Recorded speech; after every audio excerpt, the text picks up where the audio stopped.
Ebben a videóban arról fogok beszélni, hogy miért érdemes neked is tudásforrásokat használni, illetve hogy hogyan tudod ezeket beállítani. A lényeg az, hogy ugyebár az AI-nak rengeteg tudása van, de azt innen-onnan betanították az internetről, és az nem biztos, hogy olyan tudás, amit te nagyon használni akarsz minden esetben a cégednél, főleg, hogyha specifikus termékeid vannak, akkor meg pláne nem. És itt jön képbe a tudásforrás, ahol gyakorlatilag te kontrollálod, hogy milyen adatbázisból, milyen szövegből írja meg a posztokat.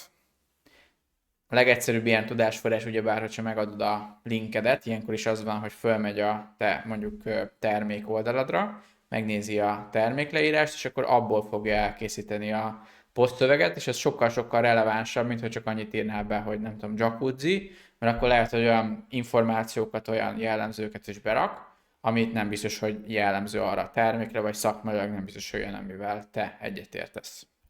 Tudásforrásokat, azokat úgy tudsz létrehozni, hogy elnavigálsz a cégeim is fiókok menüpontba, és rákattintasz azon belül arra a cégre, aminél létre szeretnéd hozni ezt a tudásforrást, és itt a felső menüpontba a tudásforrásokra kattints, vagy görgess legalulra, és itt látod azokat a tudásforrásokat, amik már létre vannak hozva. Különböző tudásforrásokat különböző célra tudsz felhasználni, ezekből bármennyit létrehozhatsz, akár ugyanolyan típusú tudásforrásokból is többet.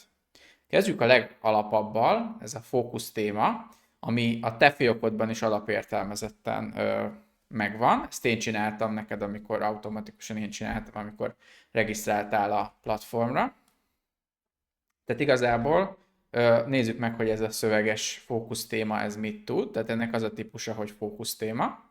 Ez igazából csak annyi, hogy látod is, rá tudsz kattintani, és akkor behozza a beállításait, hogy itt ilyen szöveges, tehát ilyen mondatokat vagy szavakat tudsz megadni, és az a fontos, hogy pontos vesszővel legyenek ezek elválasztva.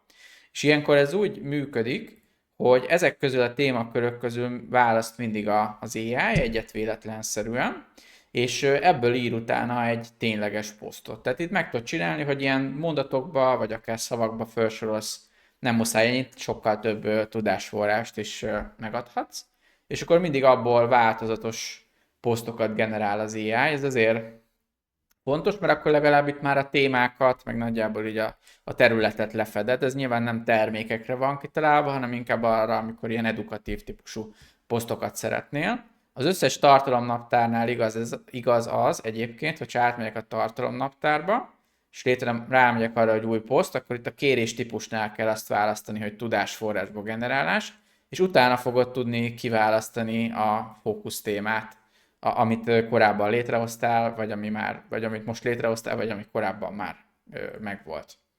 Úgyhogy ez a lényeg, és akkor menjünk a következő ilyen fókusz témára, vagy menjünk az ilyen következő tudásforrásra. Az ilyen egyszerűbbektől a haladókig fogok haladni. Tehát megbeszéltük a fókusz témát. Tudásforrás egyébként úgy hozol létre, hogy rákattintasz itt a tudásforrásokkal egy sorba lévő új rögzítésére, és akkor itt mutatja a típusokat. Az előbb megbeszéltük a fókusz témákat. A következő, de még mindig nagyon egyszerű, az az URL. Itt igazából csak annyi, hogy itt a tudásforrás mezőbe, itt is pontos vesszővel elválasztva, igazából meg kell adnod magadnak linkeket, vagy megadhatsz magadnak linkeket. Tehát akár így, de nyugodtan, akár egy ilyen Shift-Enterrel szépen el is tudod választani a linkeket egymástól. Most nyilván én ugyanezt a linket másolgatom, de itt ennek az lenne a lényege, hogyha neked van kevés számú terméket például, vagy van 20 blokkcikked, ami viszonylag nem is fog bővülni, akkor lehet, hogy érdemes ezeket egyszer fölvinni, és akkor igazából mindig ezekből fog egyet választani, és akkor ezeknek a tartalmát ő tényleg elolvassa, és tényleg azokat a szakkifejezéseket, azt a struktúrát fogja követni, ami mondjuk a blokkcikkeknél jelen van. Tehát ez a második, még mindig nagyon egyszerű. A harmadik az az RSS. Igazából az a lényeg, hogy a legtöbb ilyen híroldalnak, de akár egy ilyen sima blogcikkeknek, vagy ilyen blogoldalaknak is szokott lenni RSS feedjük. Ez gyakorlatilag arra van kitalálva, hogy ennek segítségével bármelyik másik ilyen külső szolgáltató eléri könnyen az ő blogcikkeiket vagy híreiket. És igazából tudod azt csinálni például, hogyha neked vannak olyan külföldi, vagy akár magyar olyan szakmai oldalak, amiket te jónak gondolsz, meg szakmailag megalapozottnak, akkor meg tudod csinálni, hogy kikeresed ezeknek az oldalaknak az RSS feedjét, és akár lehet csak egy oldalt is nyilván használni, de akár több oldalt is ide felsorolhatsz. És akkor ilyenkor az történik, hogy ugyanaz igazából, mint amit az előbb elmondtam, hogy megnézi a friss tartalmakat, és akkor abból választ mindig egyet, és akkor itt már azért az van, hogy nem random szövegeket iratsz az AI-ja, hanem olyan szakmai cikkekből készülnek utána mondjuk ilyen rövidebb posztok, vagy olyan posztok, amiben te is utána beírod a saját véleményed. Nyilván azért úgy etikus, hogyha forrást megjelölést használsz, hogyha másoknak a tartalmát használod föl. Tehát ez lenne az RSS. Ez is inkább azt mondanám, hogy ilyen edukatív típusú posztokra alkalmas. És szóval, ahogy mondtam is az elején, tudásforrásból akár többet is csinálhatsz, tehát gondolkodhatsz akár abban, hogy mondjuk csinálsz egy ilyen értékesítési típusú tudásforrást, ami mondjuk a termékeidből táplálkozik, meg csinálsz egy edukatív típusút, ami mondjuk valamilyen blogoldalra van feliratkozva, vagy egy linkgyűjteményből dolgozik, de akár az is lehet csak simán megadsz neki témaköröket, és akkor abból kreatívkodik az AI. Következő, már haladóbb szintű tudásforrás, az a sitemap. Igazából, ha neked webáruházad van, akkor ha nem is tudsz róla, akkor nagyon nagy eséllyel van neked sitemaped. Hogyha beírod a weboldalnak a nevét, a weboldaladnak a nevét, tehát ez az én weboldalam mondjuk, és a végére odaírod, hogy sitemap.xml, tehát ezt a posztot ezt nem muszáj odaírni, ez az én sitemapem, akkor látni fogod, hogy neked is van, hogyha behoz valami tartalmat, és igazából ez arra van kitalálva, hogy amikor a Google megnézi a te webáruházadat, akkor ez alapján érti meg, hogy neked milyen oldalaid vannak, milyen termékeid, milyen blogcikkeid, és ez alapján érti meg a teljes honlap struktúrádat. És ez a sitemap, ez azért hasznos, mert ha ezt beadod itt az URL opciónál, tehát nyilván a sajátodat ad meg, ne az enyémet, akkor igazából a mi rendszerünk is tudja azt, hogy fölmegy erre a sitemapra, és látja a termékeidet, és akkor azokból tud választani, és akkor nem kell mindig a linket újra és újra bedobálnod, hogy mindig ugyanarról a termékről, vagy egy termékről csináljon posztot a rendszer, hanem egyszer megadod a sitemapet, és abból tudunk választani. Ráadásul itt a haladó beállítások szekcióban tudsz még megadni további szűrés feltételeket, tehát hogy például itt az URL belefoglalás, meg az URL kizárásnál meg tudod azt csinálni, hogy mondjuk majd nézd meg ezt a sitemapedet, tehát egyébként érdemes megnyitni egy másik pöngészőn, és akkor jobban érted, hogy ez micsoda. Tehát itt nagyon sok ilyen linket fogsz találni, annyi linket, amennyi termékoldalad van, meg blogcikket, meg egyéb oldalon.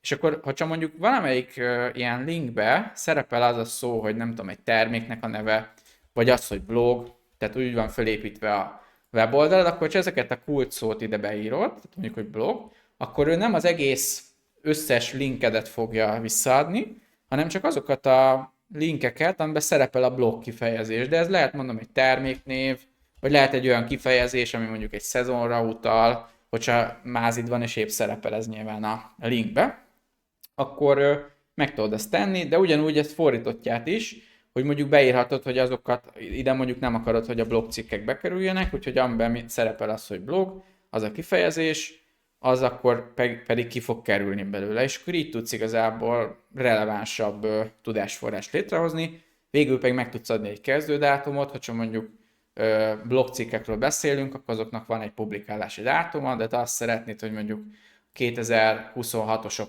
kerüljenek csak be, akkor ilyenkor ugyebár megadod, hogy mondjuk 2026. január 1 utáni blogcikkeket. Ez az RSS-nél is egyébként működik, hogy mondjuk beállítasz egy olyan dátumot, hogy a régieket már ne vegye alapul. És akkor igazából kész, tehát ez lenne a sitemap. Ez már látszik, hogy egy kicsit komolyabb történet, de megéri ezzel foglalkozni, mert egyszer kell csak beállítani, és utána folyamatosan nem kell mindig linkálgatni. És az utolsó, és egyben legkomplexebb az UNAS. Ez értelemszerűen csak azoknak fog működni, akiknek UNAS webáruházuk van. Itt már mélyebb szűréseket is be lehet állítani. Igazából egyszer a cégeim is fiókok menüpontban legalulra be kell másolni az API kulcsodat. Ott alul van arról útmutató, hogy hol találod, igazából 1 perc kimásolod, bemásolod. És utána meg tudsz adni termékkategória szűréseket, tehát hogy akár többet is, és akkor igazából tényleg csak azokat a termékkategóriákat fogja kilistázni, ami itt szerepel, és akár többet is megadhatsz, vagy akár csak egyet. A következő beállítás az, hogy mi alapján rangsorolja ezeket a termékeket. Tehát itt már nem az van, mint mondjuk a sitemapnál, vagy az URL-nél, hogy random válasz, hanem te adod meg, hogy mi alapján rendezze sorba gyakorlatilag ezeket a termékeket. Tehát azt mondod, hogy mondjuk az oldal megtekintések alapján, akkor, és mondjuk azt mondod neki, hogy a legjobb 20-at úgymond, a top 20-at, akkor azt fogja csinálni, hogy kilistázza ezt a termékkategóriában szereplő összes terméket, és kigyűjti a top 20-at, és abból a top 20-ból fog véletlenszerűen választani, és a top 20 az lehet az oldal megtekintések alapján, meg lehet a rendelések száma alapján. És akkor még két ilyen finom beállítás, az egyik az, hogy itt be tudod pipálni, hogy csak azokat vegye, ami készleten van, tehát ebbe is extrább az UNAS integráció, egyrészt a termékkategória szűrés miatt, egyrészt a rangsorolás, másrészt pedig az, hogy mondjuk ami nincs készleten, azt alapból nem dobja be. És a második ilyen fontos beállítás, hogyha neked úgy van felépítve az UNAS webáruházad, hogyha mondjuk te rákattintasz egy kategóriára, és az alatt még vannak alkategóriák, és ott nem jelenít meg termékeket a weboldalad, akkor hogyha ezt bepipálod, akkor viszont úgy fog működni, hogy ő megnézi először, hogy mik a főkategória alatti alkategóriáid, és azokból is kigyűjti a termékeket, és akkor nem kell az összes alkategóriát felsorolni, elég a főkategóriát megadni például, és az összes alatta lévő kategóriának az összes termékét is kigyűjti.